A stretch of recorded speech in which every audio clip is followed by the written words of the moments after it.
kasih setia dalam Tuhan kita Yesus Kristus menyertai kita pada hari ini, Rabu 19 November 2025. Saudara-saudara, para pendengar renungan Oasis Fajar, sebelum kita mendengarkan firman Tuhan, mari kita berdoa. Bapa di sorga, saat ini kami datang kepadamu menaikkan rasa syukur dan terima kasih sebab ada kesempatan bagi kami untuk mendengarkan firman-Mu.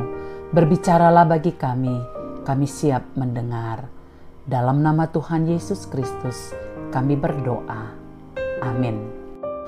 Saudara-saudara yang kekasih, pembacaan firman Tuhan terdapat dalam 2 Timotius 3 ayat 1 hingga ayat 5 dengan judul perikop Keadaan Manusia pada Akhir Zaman. Ketahuilah bahwa pada hari-hari terakhir akan datang masa yang sukar. Manusia akan mencintai dirinya sendiri dan menjadi hamba uang. Mereka akan membual dan menyombongkan diri. Mereka akan menjadi pemfitnah. Mereka akan berontak terhadap orang tua dan tidak tahu berterima kasih, tidak mempedulikan agama, tidak tahu mengasihi, tidak mau berdamai, suka menjelekkan orang, tidak dapat mengekang diri, garang, tidak suka yang baik, suka mengkhianat, tidak berpikir panjang, berlagak tahu, lebih menuruti hawa nafsu daripada menuruti Allah. Secara lahiriah, mereka menjalankan ibadah mereka, tetapi pada hakikatnya mereka memungkiri kekuatannya. Jauhilah mereka itu. Saudara-saudaraku yang kekasih, judul renungan kita, jangan tertipu penampilan rohani.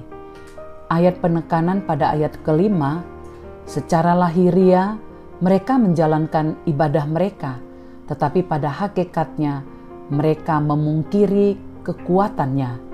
Jauhilah mereka itu.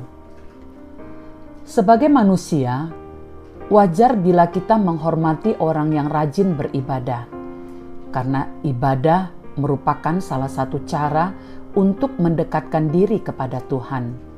Namun, Alkitab mengingatkan kita bahwa tidak semua orang yang tampak rohani itu benar-benar hidup sesuai dengan tindakannya. Dalam bacaan hari ini, Paulus menggambarkan mereka yang kelihatannya saleh, namun hatinya jauh dari Tuhan. Mereka mencintai diri sendiri, menjadi hamba uang, bersikap sombong, suka memfitnah, memberontak terhadap orang tua, tidak tahu berterima kasih, tidak mengasihi, tidak bisa mengendalikan diri, bahkan lebih mengikuti hawa nafsu daripada kehendak Allah. Penampilan mereka tampak rohani, tetapi gaya hidupnya justru menyangkal kuasa Tuhan yang sejati. Mereka seperti orang-orang Farisi dan Saduki pada zaman Yesus.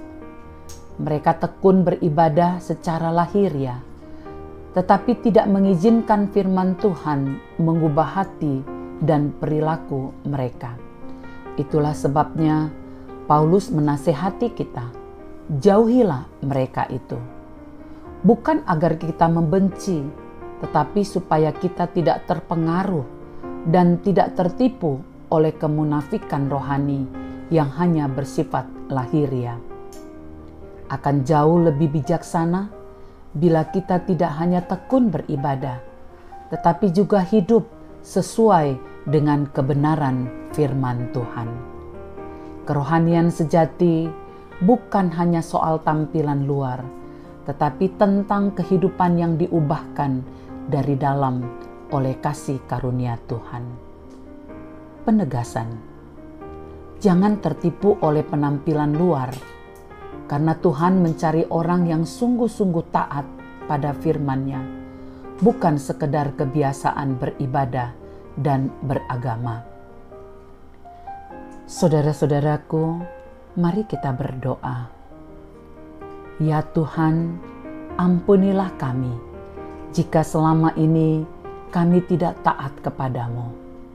Tolong kami agar hidup selaras dengan firman-Mu dalam perbuatan dan hati yang tulus. Dalam nama Tuhan Yesus, amin. Para pendengar renungan Oasis Fajar yang dikasihi Tuhan, inilah renungan kita hari ini. Tuhan memberkati kita. Amin.